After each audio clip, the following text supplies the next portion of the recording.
윤곽주사부터 시작해서 울세라, 써머지, 실리프팅, 더 나아가서는 지방 흡입까지 알아보고 계실 거예요. 하지만 이런 시술들은 이중턱을 없애주지는 못합니다. 지금쯤 저 사람 무슨 얘기하는 거야? 라고 생각하실 수도 있을 것 같은데요. 안녕하세요. 13년차 피부과 전문의 김병철입니다.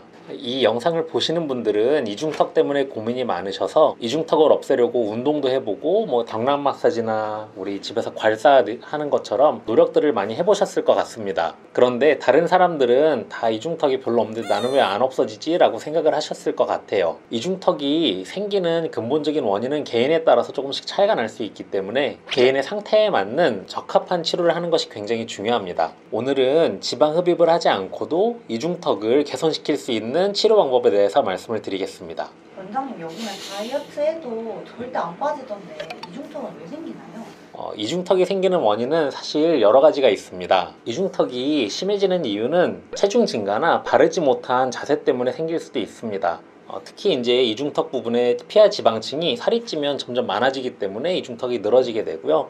그리고 또 자세가 바르지 않으면 목이 앞으로 떨어지면서 이중턱이 접히면서 더 심해 보이는 현상도 나타나실 수 있어요. 그리고 이 외에도 우리 유전적으로 이중턱이 많이 발달되어 있거나 노화에서 이중턱이 심해지시는 경우들도 많이 계십니다. 그래서 우리 체중 증가로 인해서 이중턱이 발달이 되신 분들은 체중 감량을 하는 것이 굉장히 중요하고요. 그리고 자세가 바르지 못한 분들이 병원에 찾아오시게 되면 그 자세를 평가하고 바른 자세를 안내해드리고 그런 자세를 습관화하는 것도 굉장히 강조를 많이 드리고 있습니다. 그런데 이렇게 체중 증가나 잘못된 자세와는 다르게 유전적으로 이중턱이 많아져 있거나 또는 노화 때문에 이중턱이 늘어진 부분은 우리가 살을 뺀다고 개선이 될 수도 없고 자세를 바르게 잡는 습관을 키운다고 해서 없어지지도 않습니다. 그래서 이런 경우에는 반드시 시술적인 도움이 필요할 수밖에 없습니다.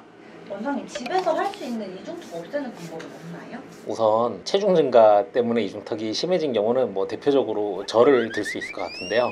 저도 최근에 1년 동안에 체중이 한 10kg이 넘게 찌면서 얼굴이 좀 두리뭉실해지고 턱선이 늘어지면서 이중턱이 많이 발달한 거를 거울을 볼 때마다 느끼고 있습니다. 저도 이제 앞으로는 조금 식단 관리도 열심히 하고 운동도 열심히 해서 너무 급하지 않게 한 1년에 걸쳐서 차근차근 빼려고 생각을 하고 있습니다. 이렇게 체중 증가로 인한 이중턱은 체중이 감량이 되면 자연스럽게 많이 개선될 수 있는 여지가 있고요.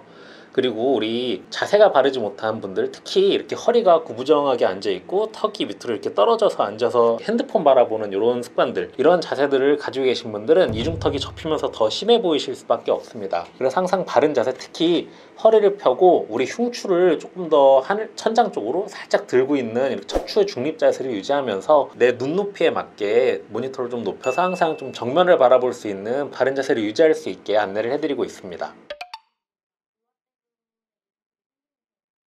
그쵸. 유전적으로 이중턱이 많이 발달하신 경우는 이중턱에도 지방층이 크게는 두 가지 층이 있습니다. 우리 목 넓은 근육이라고 해서 이 넓은 근육의 안쪽에 깊게 있는 지방층도 있고요. 그리고 이 목 넓은 근육의 바깥쪽, 우리 피부와 목 넓은 근육 사이에 있는 얕은 층에 있는 이중턱 지방도 있습니다. 특히 이제 이렇게 깊은 층과 얕은 층에 있는 피하 지방층이 유전적으로 좀 많이 발달되어 있으신 분들은 운동을 아무리 열심히 해도 이중턱이 개선되기는 좀 어려운 부분이 있습니다. 지방이 발달한 거 외에도 또 피부의 탄력과 피하 지방층의 탄력이 많이 부족하신 그런 특성을 가지고 있으신 분들은 중력에 의해서 얼굴이 더 이중턱이 늘어지는 현상도 나타날 수 있습니다. 그리고 또 한 가지, 구강을 밑에서 받쳐주는 여러 가지 근육들이 있는데 이 근육들을 잘 사용하지 못하면 근육의 힘도 점점 약해지면서 이중턱이 더 늘어지는 데 기여를 하게 됩니다. 그래서 우리 지방층이 많이 발달되신 분들은 지방층을 조금씩 줄여주는 치료가 도움이 될 수 있고요. 피부랑 피하 지방층의 모든 구조물들, 조직들의 탄력이 많이 부족하신 분들은 탄력을 조금씩 증가시키는 치료가 필요할 수 있고, 그리고 또 우리 구강저 근육의 힘이 많이 약해지신 분들은 밑에 근육을 또 발달시킬 수 있는 그런 운동을 조금씩 해나가면서 근육의 힘을 키우시는 것도 이중턱 개선에 도움이 많이 될 수 있습니다.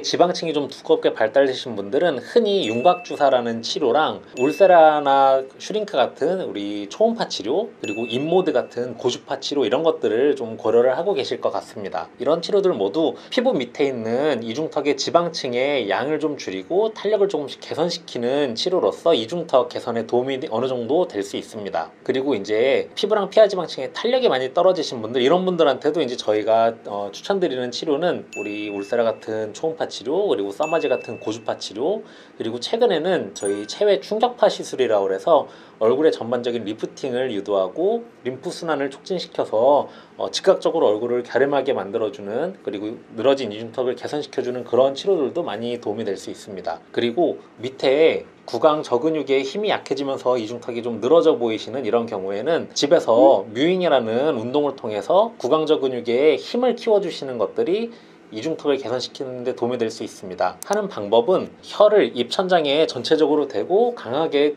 꾹 눌러주는 운동을 하시면 이중턱 위쪽에 있는 이 구강저 근육들의 힘이 발달이 되면서, 특히 연예인분들 사진 찍을 때 이렇게 입은 웃고 있지만 혀는 입천장을 강하게 누르는 자세를 취하고 사진을 찍는 분들이 많이 계시거든요.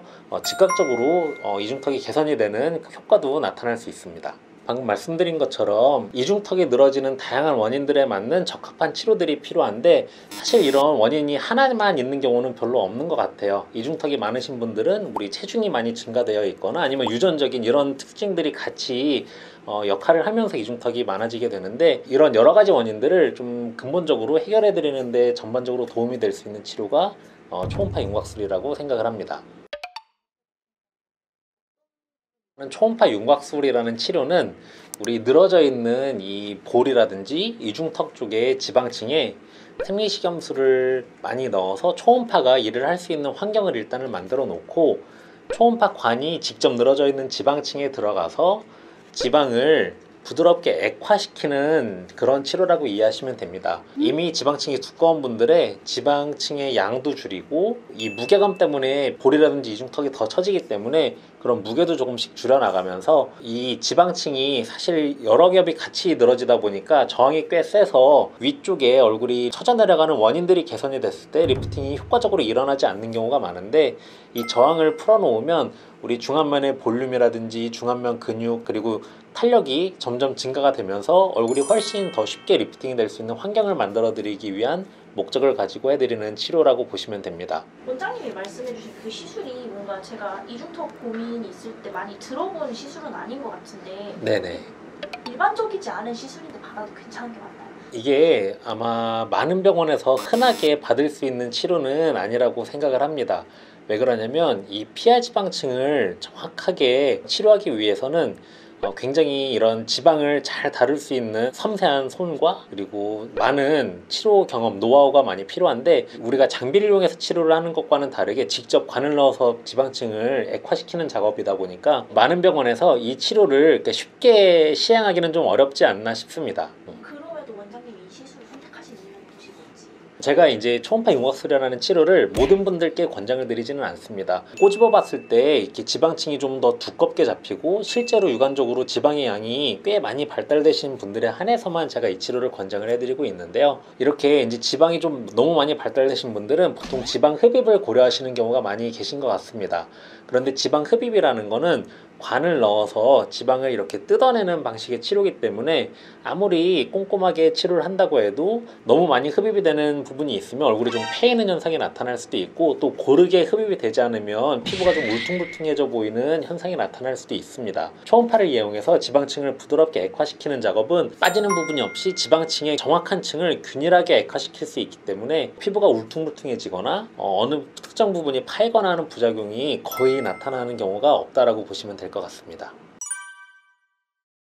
오늘은 이중턱이 생기는 이유와 이에 따른 효과적인 치료까지 알아봤습니다. 이중턱이 많이 발달하는 것은 사람마다 원인이 많이 다르기 때문에 원인에 대해서 정확하게 이해하고 이에 맞는 적합한 치료라는 것이 굉장히 중요합니다. 그래서 저는 여러분들이 앞으로 어떤 선택을 하실 때도 이게 단순히 증상을 해결하기 위한 것인지 아니면 근본부터 바로잡아서 원인을 없애는 것인지에 대해 고민해 보셨으면 합니다. 감사합니다.